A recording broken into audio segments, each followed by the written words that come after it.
Hello everyone and welcome to a new edition of Cairo Local Time, which brings you the latest here in Egypt on every level, the cultural level, the political level and the economic level. Ladies and gentlemen, I'll be joined with you for the coming hour and we'll be bringing you the latest in our program. We want to remind you before we kick off today's episode that Cairo Local Time is a program brought to you every day throughout Saturday through Thursday. I'll be joined, ladies and gentlemen, today. We have loads and loads. For the next hour, we'll be bringing you the latest news and reports on the ongoing activities in Egypt. We will also discuss a variety of topics and the current events. Let's, ladies and gentlemen, start with a quick look of today's top stories and the news coming from Egypt. Stay with us. We'll be right back. Don't go away.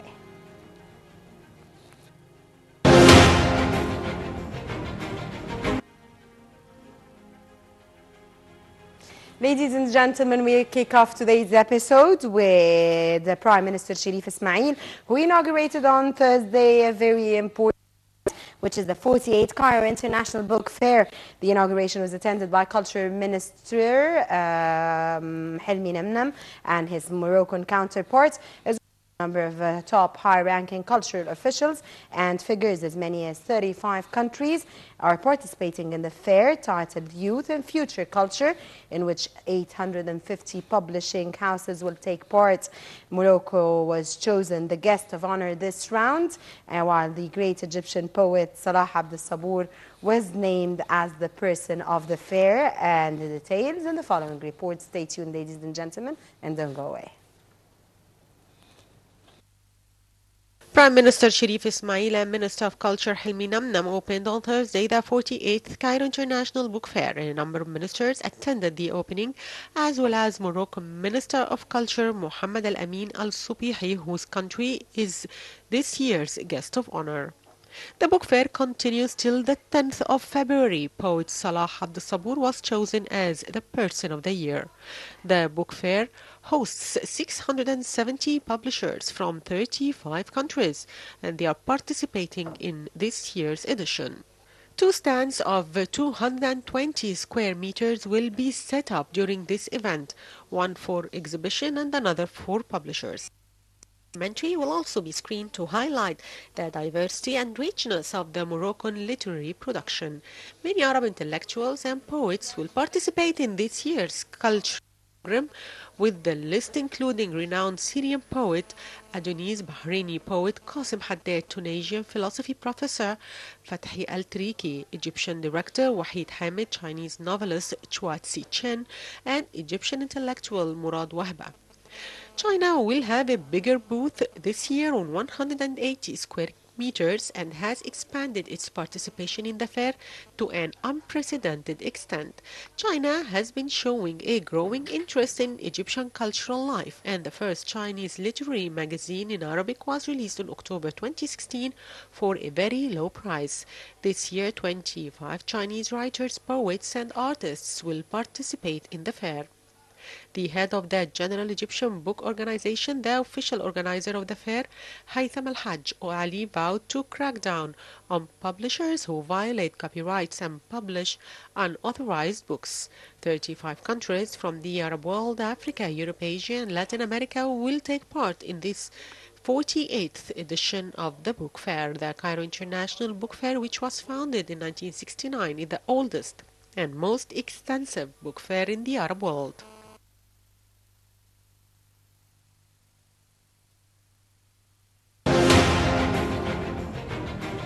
Welcome back, ladies and gentlemen, and from this very important culture event that will be taking place here in Egypt, which is the book fair, we move on to Egypt's Foreign Affairs Minister, Sameh Shukri, who will travel to Ethiopia on Thursday to attend the ministerial meeting and the African Union meeting ahead of President Abdel Fattah el-Sisi's participation in the AU's 28th General Assembly by the end of this month. Ministry statement reported the General Assembly, titled Harassing the Demographic Dividing Through Investments in Youth, kicked off in Addis Ababa on the 22nd January and will conclude on the 31st of January. Shukri's Comes in the context of Egypt's ongoing efforts to communicate with its African brothers to strengthen bilateral ties with African countries, the statement reported. Aside from participating in the Assembly official meetings and activities, Shukri is also expected to hold bilateral meetings on the Assembly sidelines with his African counterparts as well as AU commissioners. Egypt has been increasingly active with the AU in the past couple of years, currently holds a seat in the AU's Security Council. Ladies and gentlemen, we move on to the chairman of the Suez Canal Economic Zone, Ahmed Darwish, who said that his organization plans to be one of the world's best 7 investment destinations year 2035. Addressing a conference on the investment opportunities and challenges in the Suez Canal zone, Darwish said that the zone has all potentials and facilities for establishing companies, including custom exemptions that give the zone a competitive advantage compared to the other economic destinations. He described working in Ain al-Sukhna project as a success story, as the number of investors and developers who were keen on pumping investments there exceeded all expectations. Contracts were signed for 2.56 million square meters in Ain Sukhna over the past 30 months, against only 3 million square meters over the previous 12 years.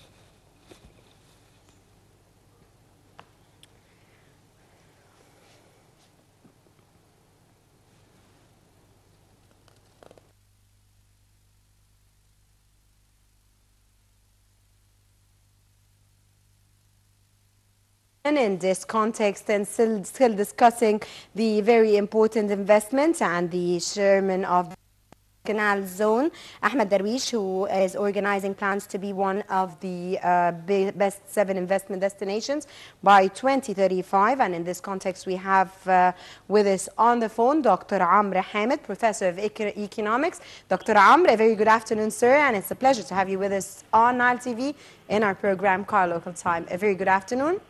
It's my pleasure. Good afternoon. Thank you, sir, for joining us. And we start off and we kick off, sir, this very important issue, which is a very important event, and we all look to the future of this wonderful destination to be one of the most important destinations. Sir, this organization and the organization plans that Ahmed Darwish, the chairman of the Suez Canal Economic Zone, is foreseeing or looking forward or intending to take place here in Egypt to be the world's best 7 investment destinations by the year 2035.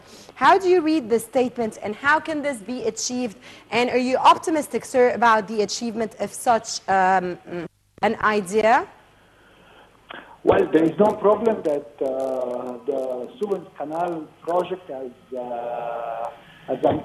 a mega project, if I may call it, though it is not yet a mega project, but it could be one.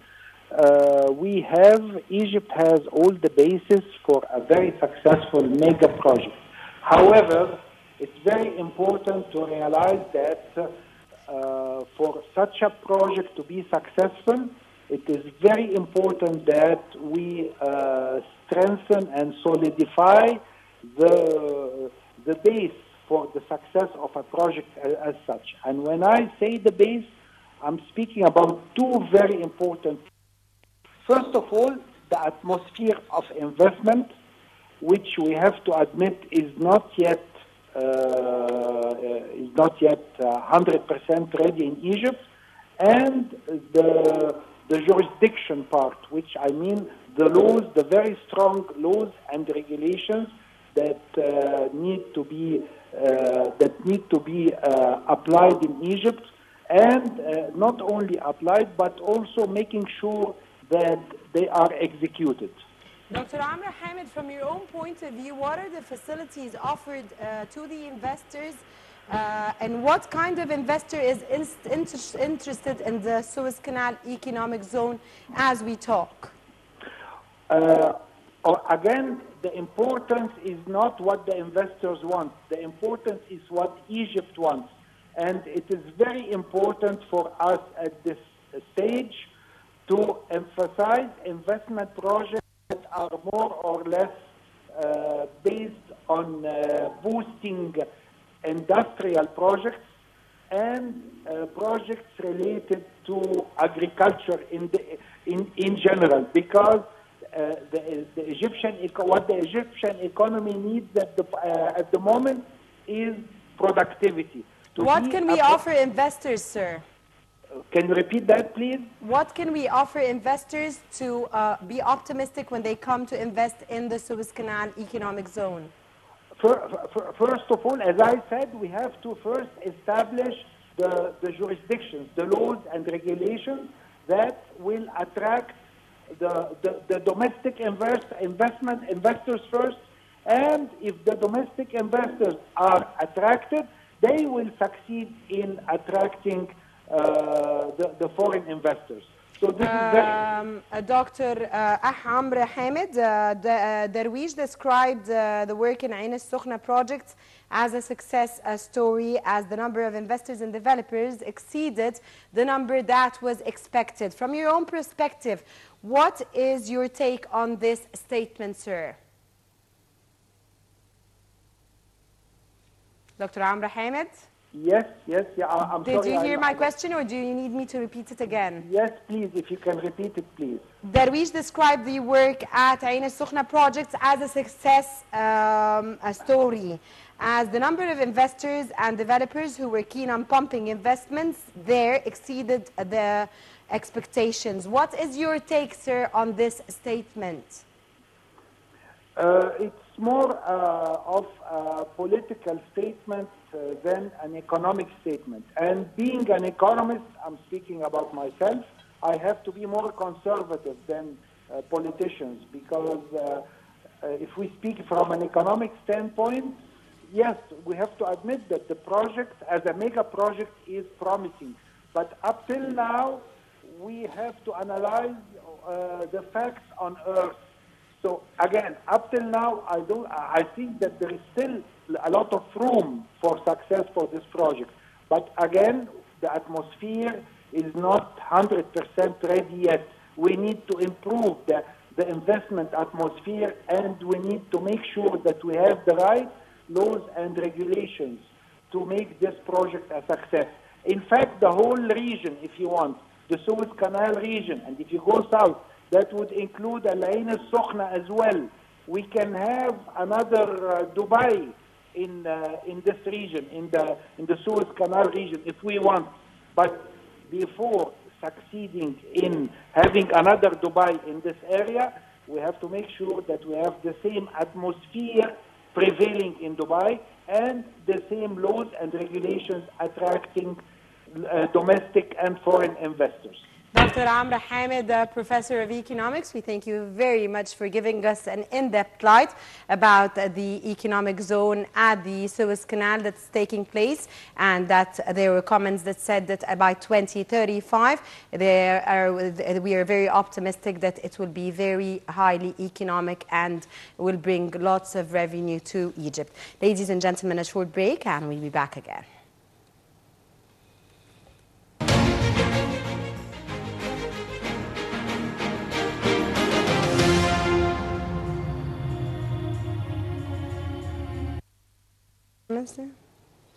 Ladies and gentlemen, welcome back once again. And Egypt's foreign ministry announced it has successfully convinced Berlin to lift restrictions on flights from Germany to Sharm el-Sheikh resort, a decision that would push more flights to South Sinai's largest city. And this is a very good news, ladies and gentlemen, very optimistic, as tourism is going to be enhanced here in Egypt again. Hopefully, ladies and gentlemen, a report is coming up on this item.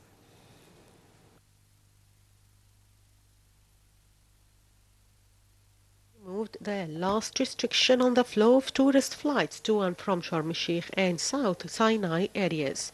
The Federal Ministry of Transport in Germany issued an announcement exempting German airliners from the notice not to fly below 26,000 feet when passing over the north of the Sinai Peninsula. This is a first for aviation services to Egypt since the crash of the Russian passenger jet over Sinai in 2015.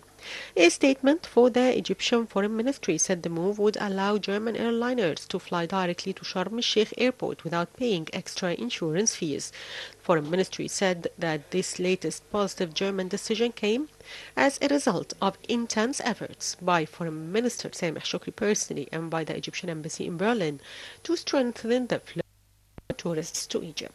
The statement said that the move comes in line with Germany's positive stances towards the Egyptian tourism sector. It added that Germany topped the number of tourists visiting Egypt in 2016 with 655,000 tourists. The removal of restrictions on tourist flights to South Sinai was among the main topics discussed by Shoukry during his recent visit to Berlin from the 11th to the 13th of January and his meetings with the German ministers of Transport, Foreign and Interior.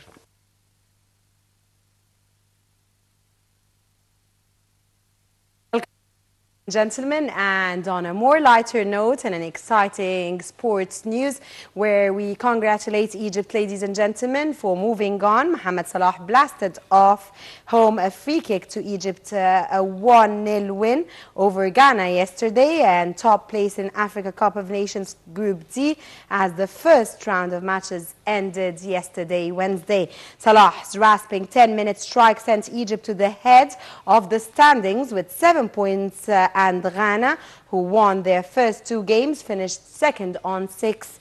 Egypt will play Morocco in the quarterfinals in Port-Gentil on Sunday, while Ghana travelled to the Democratic Republic of Congo on the same day. Ladies and gentlemen, the Pharaohs, as usual, were awarded a free kick after a clumsy challenge by John Boy on Abdullah, and Salah stepped up to hammer the ball through the wall and leave Ghana goalkeeper with no chance. Ladies and gentlemen, we wish all Egyptians a very wonderful day yesterday was, because we were all happy for this very important victory. Egypt won Ghana, and now we're moving on to the quarterfinals, which is very good news in the African Cup, ladies and gentlemen, which we've been away from for a long time. We move on, ladies and gentlemen, to the military activities, and we have the report with Yasmin Al-Affas about the activities of the military throughout the week. Ladies and gentlemen, stay tuned.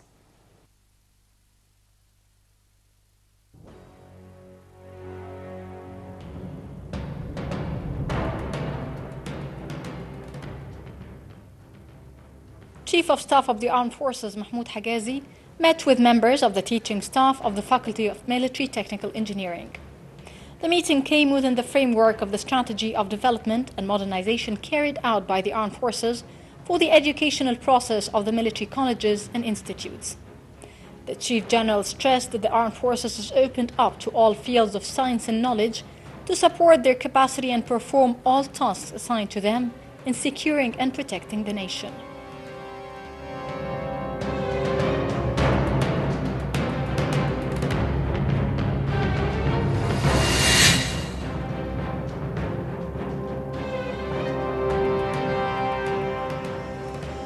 The Egyptian military soccer team achieved a big win on his Canadian counterpart with 4 goals in the second round of matches of the 4th World Military Championship Cup held in the Omani capital Muscat. Ahmed Aid Abdel Malik scored the first goal at the 36th minute, Hosam Paulo's second goal in the 40th minute of the first half, and the second half provided Ahmed al-Sheikh's third goal in the minute 64. Zakaria scored the 4th goal in the 82nd minute of the match. The military Egyptian team played its first match against Poland in a game that saw the loss of many opportunities to score. But this win lifted the Egyptian team tally to 4 points.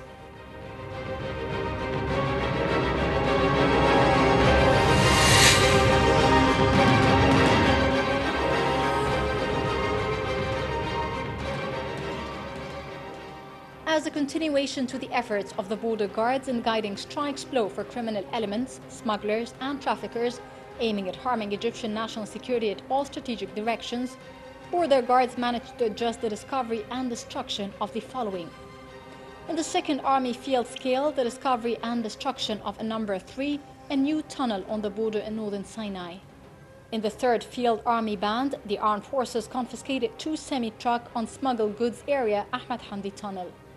In the scope of the military Western region, it is set to the number 240 kilograms of the substance of hashish and a number of 226 individuals of different nationalities during attempts at infiltration and illegal immigration area Saloum, as well as set the number 3 SUV vehicle used in smuggling.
القاهرة. هنا القاهرة. هنا القاهرة. هنا القاهرة. هنا القاهرة. هنا القاهرة. هنا القاهرة. القاهرة القاهرة. هنا القاهرة. هنا القاهرة وحبيبي أنا ده منين ما يروح بيكون جنبي. هنا القاهرة.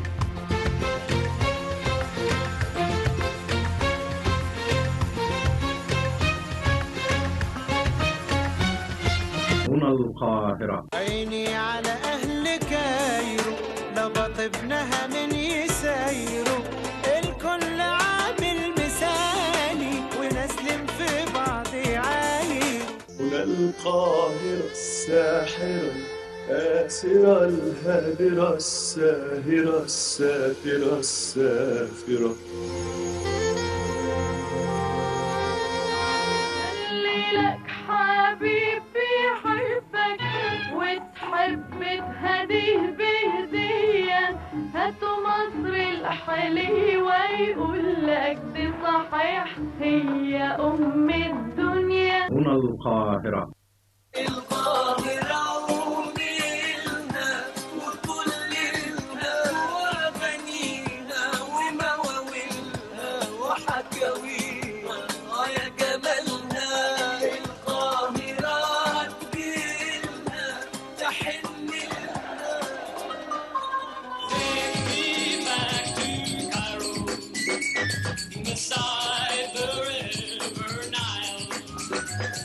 My heart belongs to Cairo, oh Cairo, where I found my smile.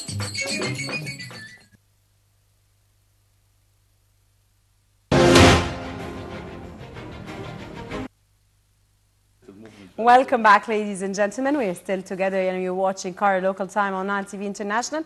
Ladies and gentlemen, we have a very important issue that we're going to be discussing today, and I think it's going to be a very interesting issue because, ladies and gentlemen, we will be having an interesting topic, which is how to get rid of the negative feelings and be more positive and optimistic, which is a case that every single person in Egypt today and all over the world needs badly.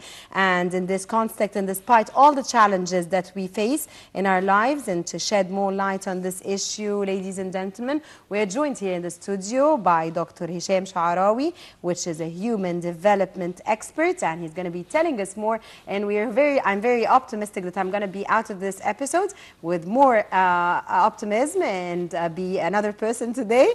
Mr. Hisham Sha'arawi, thank you so much for joining us here in Nile TV International. Thank you for in our inviting program me. Cairo Local Time. Sir, I started off my introduction that you're going to be talking to us about how to be positive, how to be optimistic, and how to face all the challenges. And of course, you know that the challenges that we're facing, every single person today, are loads and loads of challenges. How are we able to overcome these challenges, sir? Actually, before we speak about the how to overcome the challenges, we need to speak about which kind of challenges we are facing. Some of us are very pessimistic, not optimistic regarding the economical situation, as example, in the country. Some of us is pessimistic because he has uncertainty. He has a very high uncertainty regarding the future, regarding his way of living in the nearest future. And another of us, because of the load coming from traffic, as example, from workload, a lot of loads we are facing.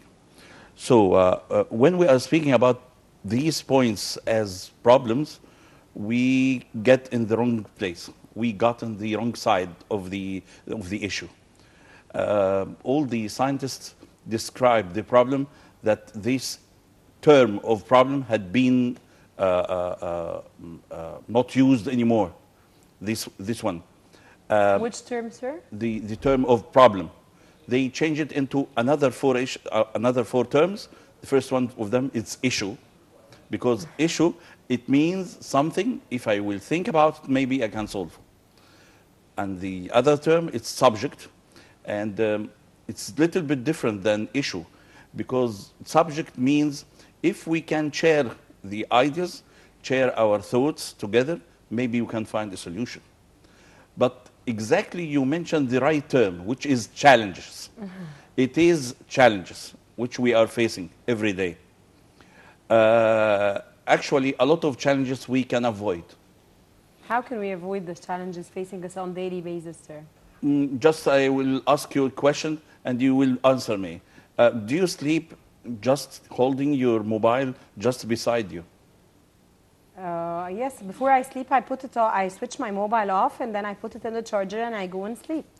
Even if you are closing it, you are facing a lot of challenges due to the microwaves coming from the mobile while it is closed.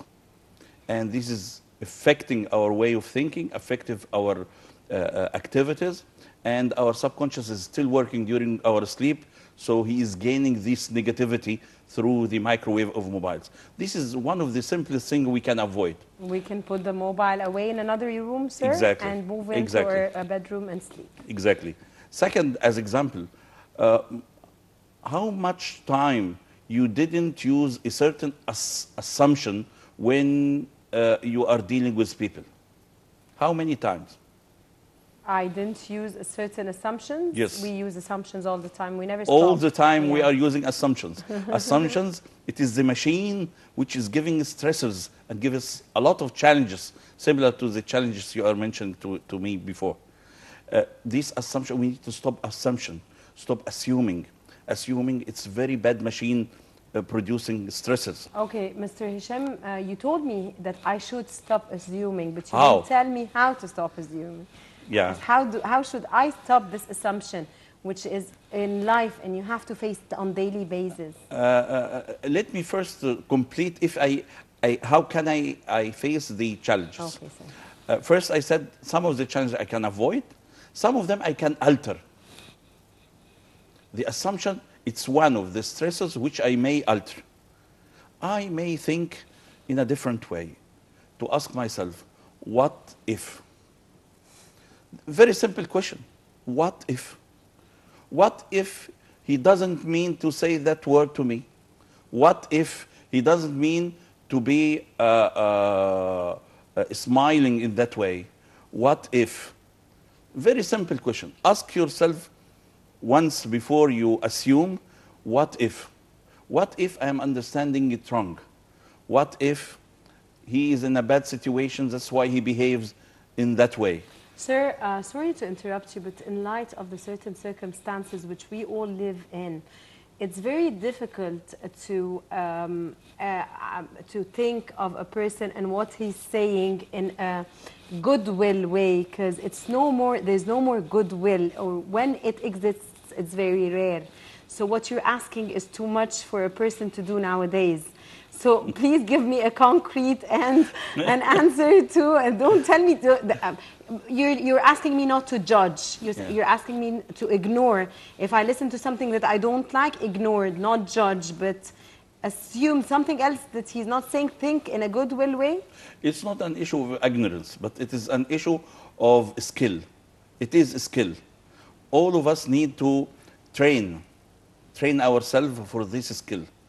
The difference between someone or another one is that perfectness of this skill. How much I can keep my emotional stability to think in little than a second about what if. A few of us can do that. A few of us, but whoever is doing this, he's gaining a lot, and he is not facing the same challenges of others. So you want me, for example, if I'm sitting somewhere with people and socializing, then everybody that says something that bothers me, I tell myself, what if he meant otherwise? It is not the only term I am advising you to say, what by else the are way. you advising me to say? Okay. I am advising you to learn how to say no without. How am I supposed to be doing this? This is a very important issue that you brought up, sir. Every day, everybody is asking us to do some things we are not agree about, and we feel that we are not satisfied about. Every day, and we are accepting to do. We have to do. We are accepting a lot of stresses. Day after day, and we are carrying the stresses over our head. Do you think if you will carry this tower of stresses over your head, shall you drop them one by one also? You will drop all of them in one shot, and this is burnout. You will reach to the burnout state. Burnout state, it's a very dangerous area in our life. And we are pushing ourselves to that area. We need first to learn to say no without saying no. Suppose somebody is asking me to go with him for a ride to 6 October, as example. And I am totally busy. But this guy is very close to me, and I feel it's wrong to say to him no. Here, if I will accept and say yes, I'm carrying new stresses in my head. I need to explain to him, okay, I have no problem to go with you to 6 October, but please, in another time, or maybe after I will finish my work, after my priority first. Because we are people pleasers. We are acting as people pleasers all the time. One person, we are not pleasing him. Just one person. It's us. Yourself. Yes. Sir, before we went on air, you told me when I was impressed when I saw you, sir, you said something about EFT. Then I asked you about the definition, so you started elaborating more and telling me more about it. Can we tell the audience, sir, what is EFT, and tell us more about it and about your field, sir? I will delay my reply for another 1 minute. Back again, we said. Sir, let's shift. Let's you be the presenter, and and I'm the guest. Okay. And you start asking me the questions. Yes, please. Because it won't work otherwise today. First, we said some of the stresses we can avoid. Then we said we can alter another stresses. We can change them. We can switch them. Or some other challenges, those which we should face, and we have no escape of them. We need to adapt with them, to accept them. Since we need to accept something, we need a support. We cannot accept a load without looking for another support to help us to carry. One of these. Sir, sorry to interrupt you, but I have a very important question that I want you to answer, please. Okay, please. Sir, in light of the recent circumstances taking place economically in Egypt, and in light of the very, of course, after devaluation and the extensive prices and salaries and everything needs to be adjusted, and we have economic problems, of course, how can people be positive and how can people be optimistic at this point?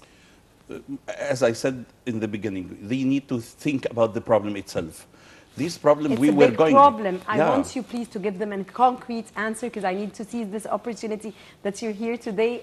Please an answer because we need to help these people. I'm one of those people, by the way. You're And me one too. of the. It's becoming a nation problem now because even the rich people are facing problems with. It's really expensive. Everything is really expensive. How can we face this optimistically and positively, sir? We need to change our life balance. We need to change our life system. Little change will not harm us a lot. Do you mean buy less? Not only buy less, also use the things in a better way. The electricity as example. When the electricity is increased in price, the prices of electricity increased, we started to think about the lamp, the changing of the type of the lamp, changing the number of lamps. Always the solutions the solutions are coming from the civilians. How much you are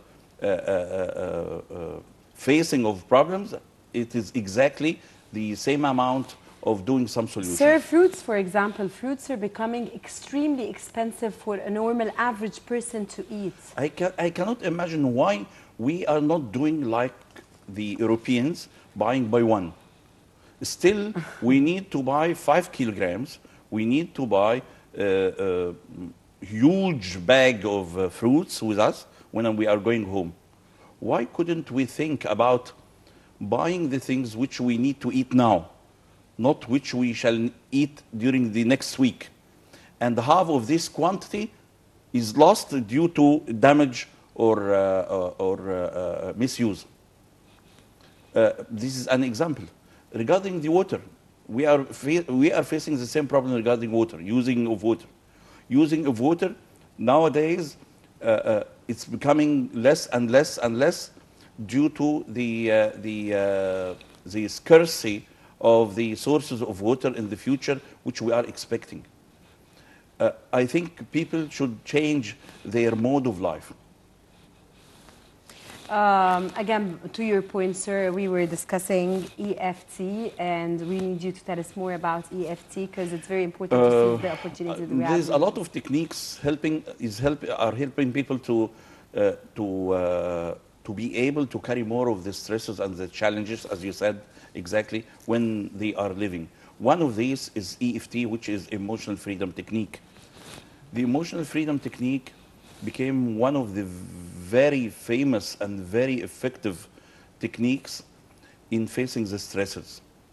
This technique, the Americans were using it since maybe 20 years ago, just to cure the fighters in Vietnam about the signs of the wars and whatever they face in Iraq and such of these things.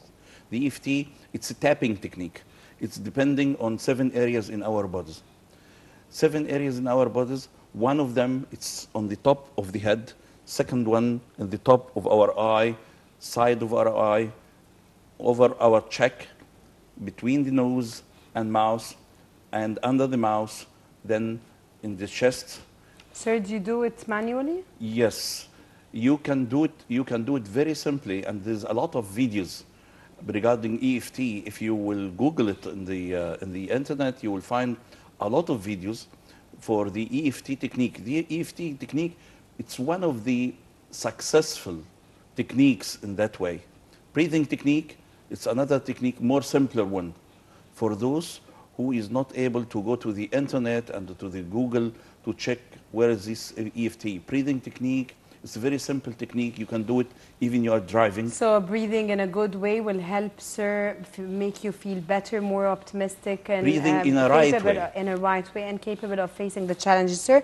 Before we move on to a very important question, I just want to ask you, how can optimism reflect on a person's performance, achievement in his work, looks, and health? Usually when a person is not happy, it looks unhappy, yes. And he's not capable of getting up and getting dressed and moving on with his life. Performance in work is not that good. Yeah. How can you advise us that we can perform better, be optimistic? We like circus players. We are acting in our life like circus players. We have 5 balls between our hands, and we are playing with these 5 balls. These 5 balls, 4 of them are glass, and 1 of them is rubber. If I will ask you now, we shall shift now.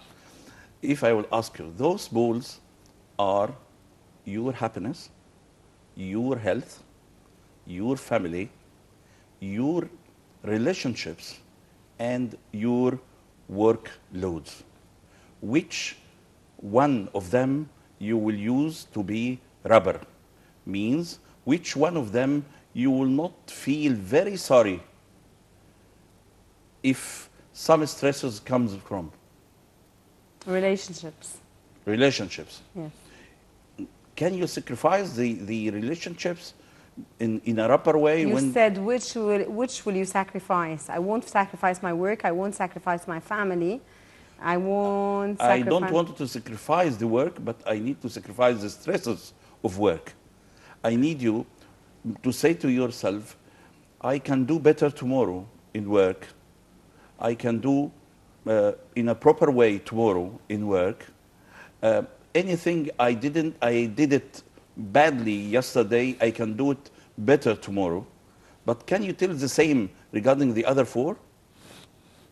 No. The other 4, they are 4 glass balls, and you should be keen about your health, one of them. You are affected by the challenges in 4 levels, by the way, not 1 level.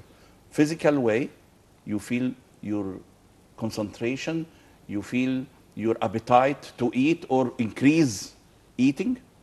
And in the level of emotion, you became moody. You became frustrated. Are you analyzing me, sir? It is, because you are facing a lot of stresses. Because you are facing a lot of stresses. You need to treat EFT. Okay, I'll come over and visit you, sir. Dr. Hisham Sha'rawi, Human Development Expert. We thank you so much, sir, for being with us in today's program of Cairo Local Time. I enjoyed it a lot. It was my pleasure to have you with us in our show today. And we thank you so much, ladies and gentlemen. This was today's episode of Cairo Local Time. I'm Rana Al-Qassas, and today ends our week of Cairo Local Time, which brought us to the end of the week. Saturday, a new team, a new episode of Cairo Local Time. Saturday through Thursday, 4 p.m. Cairo Local Time. Stay tuned. I'm Rana Al-Qassas. I was your host of today's episode. Thank you so much for joining. Our director was Rami Abdelaziz. And we thank all the team here, and we thank Dr. Hisham Sha'rawi for joining us. Thank you so much, ladies and gentlemen.